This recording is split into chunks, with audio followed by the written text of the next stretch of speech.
I'm being joined by Michael Bocourkiw, who is a Global Affairs Analyst and Senior Fellow at the Atlantic Council. Thank you so much, Michael, for joining us here on India Today. Let's begin with the concerns and the impact. Now, how worried should the West be with these travels and visits? Let's first focus on North Korea, and then we'll go to Vietnam, South Korea, but particularly how concerned is or should the West be?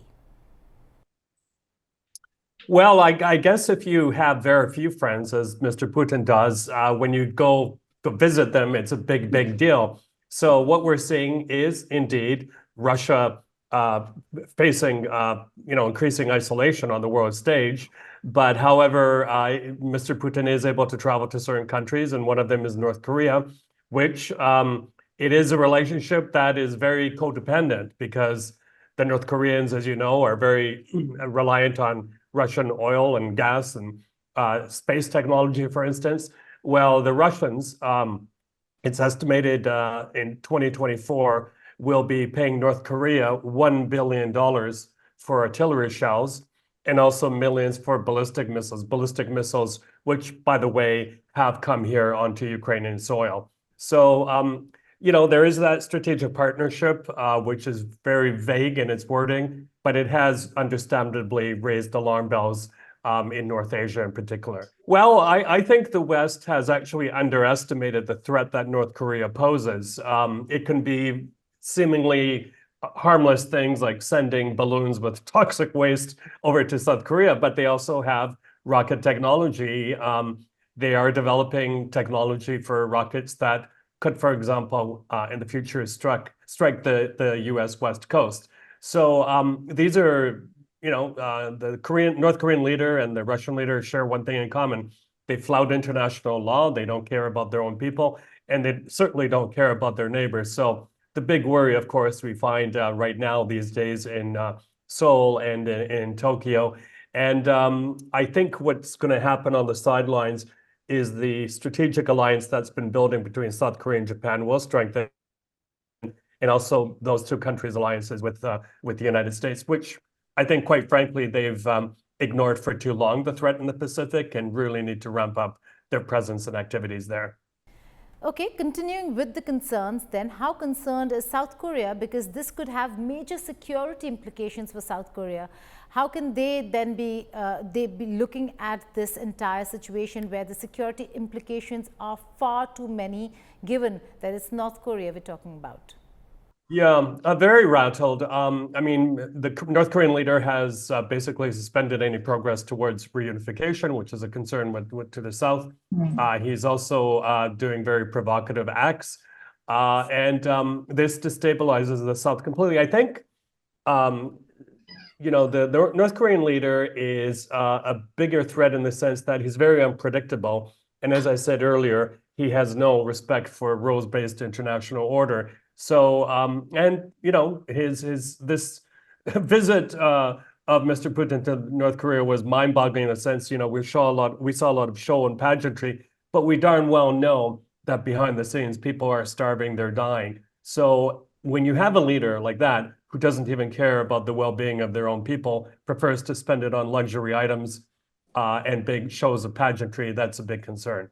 The other important aspect, Michael, over here is that a lot of countries want to isolate Russia, but he's not just traveled to North Korea, he's also traveled to Vietnam. So in terms of isolation, here is a country, Vietnam, which is part of the global supply chain. When the West was looking to counter China on global supply chains, they actually looked to Vietnam. And in fact, Apple moved from China to Vietnam, not to India.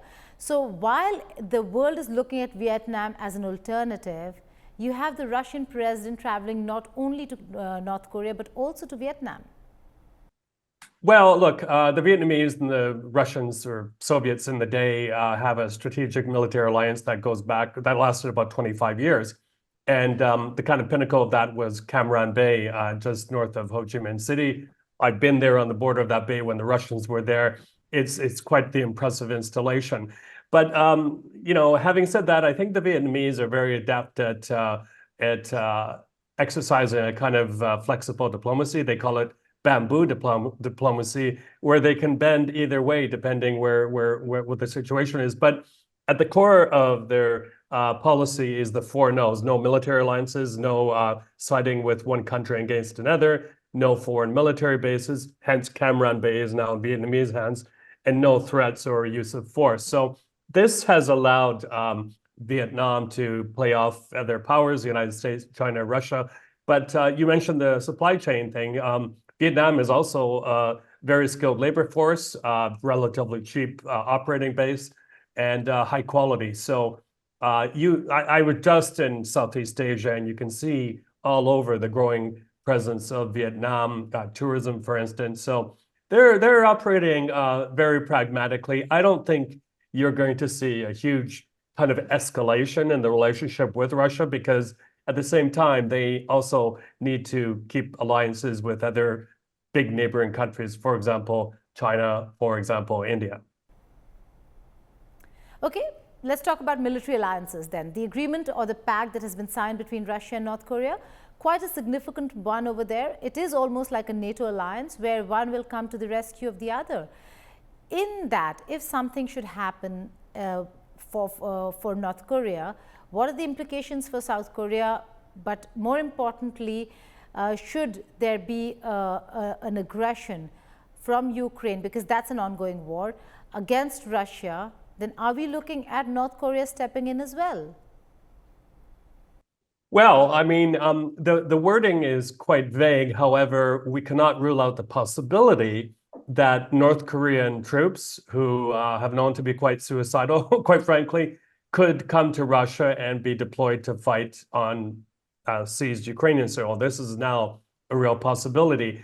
And again, we have, the United States has and Ukraine have reported that North Korean missiles have been fired from Russia towards Ukraine. The serial numbers and all that have been traced. So I don't think if North Korea were seriously threatened by the South, for example, or even by China, that Russia would come to its aid. I think its friendship has limits too, especially with rogue conmen like the North Korean leader. But I think North Korea very much appreciates the huge income, as I mentioned at the beginning, that it gets from weapon sales to Russia. And also Russia, Mr. Putin did mention, I believe, cooperation, for example, in space technology. So, you know, it could go many, many different ways. I think it's too early to tell, but it is something that we should not underestimate. And that, yes, absolutely, it has implications here in Ukraine, because it does open the door to more North Korean involvement in this war. Okay, there's a major churning within America now. We're looking at American elections, Michael. Should Donald Trump return, the situation, the geopolitics of war itself is going to change. He's already said that there is going to be no support for Ukraine. In such an event, this alliance between North Korea and Russia, at a time when we know that he's engaged North Korea in the past, we know the reports of his ties with Russia. How are things then going to look in terms of foreign policy when it comes to US vis-a-vis Russia and Ukraine? Yeah, well, for those of us who subscribe to the rules-based international order, we're not in a good place. I mean, we saw, for example, the parade of leaders at the G7. Many of them, especially Mr. Sunak of the United Kingdom, who is a strong supporter of Ukraine, will most likely not be in power for much longer after July 4th elections. And, you know, other leaders, Macron, his base is also very threatened at the moment. Look, the rogue leaders like Mr. Putin, like Mr. Kim, they don't have to face the prospect of, you know, periodic elections. And when they do, these elections are orchestrated. They bend their own constitutions to suit them. And this, as you know, this year was the Super Bowl of elections. We've had a record number of elections, a lot of them ending up with right-leaning leaders or parties gaining to power, for example, in the European Parliament. And the sentiment among many of them is not to provide war for Ukraine, aid to Ukraine. And I think even Giorgia Meloni of Italy is reported to have blocked a NATO proposal to provide at least 40 billion euros every year in military aid to Ukraine. So it's going to get tougher. And right, if Mr. Trump gets in, he still regards himself as the master of the art of the deal. He has said that he will force some kind of end to the war in Ukraine. But I think if that happens, it will be a deal that certainly will not be in Ukraine's favor. So a very, very precarious time. If you ask me if there's any light at the end of the tunnel or silver lining, absolutely there is. I mean, look at what happened here in Odessa. There, with no navy, the Ukrainians have managed to bust the Russian naval blockade. This port feeds 400 million people around the world. It's a crucial part of the global food supply chain. So they managed to do that. It's now the volume at the port right next to me here is a pre-war volume. So that is really good news. And it shows what a small country with a lot of Western aid, but can do on its own with new technology, things like that. And before I let you go, Michael, you are in Odessa right there now in Ukraine. So if you could give us a situation of what is it like on the ground? How is Ukraine sustaining this war? Can it sustain this war? Or with Russia now in Zaporizhia, is Dnieper River going to become the natural boundary in the days to come, given that this is going to be a prolonged war? Yeah, it's a great question. The feeling here on the ground is one of weariness. People are tired of the war.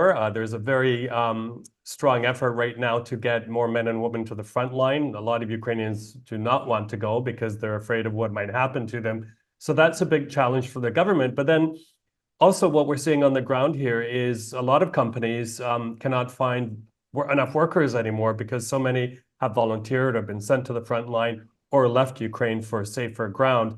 Also, the other thing that's happening here, which is a big, big concern, will become even bigger towards the start of the winter, is lack of energy because the Russians have been striking Ukrainian power plants all over the country. So we're having rolling blackouts. I think some of your countrymen are familiar with that situation, but it's happening. It's really having a knock-on effect here also for inflation. In terms of the boundary, the front line of the war, I think the Ukrainians are doing a pretty good job holding back Russia from further advances, pushing them further back from the Dnieper River, which is absolutely crucial artery for Ukraine. So that has gone well. We're awaiting the sound, literally, of F-16s in the air.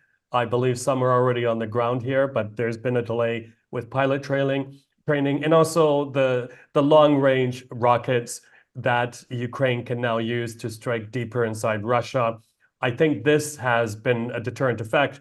And the reason I tell you that is because we're seeing actually less rockets coming to places like Odessa, Kiev, that sort of thing. They're relying more on the cheaper drones, which can be brought down a lot more easier. So it's actually helped the mood of the people here because it isn't as violent as it used to be.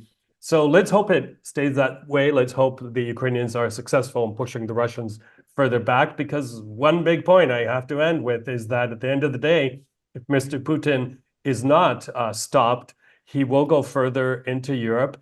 And this will also embolden other rogue leaders, like in North Korea, to not follow the rules-based international order and try to destroy it. Michael Bocourkiw, thank you so much for joining us here on India Today. My pleasure.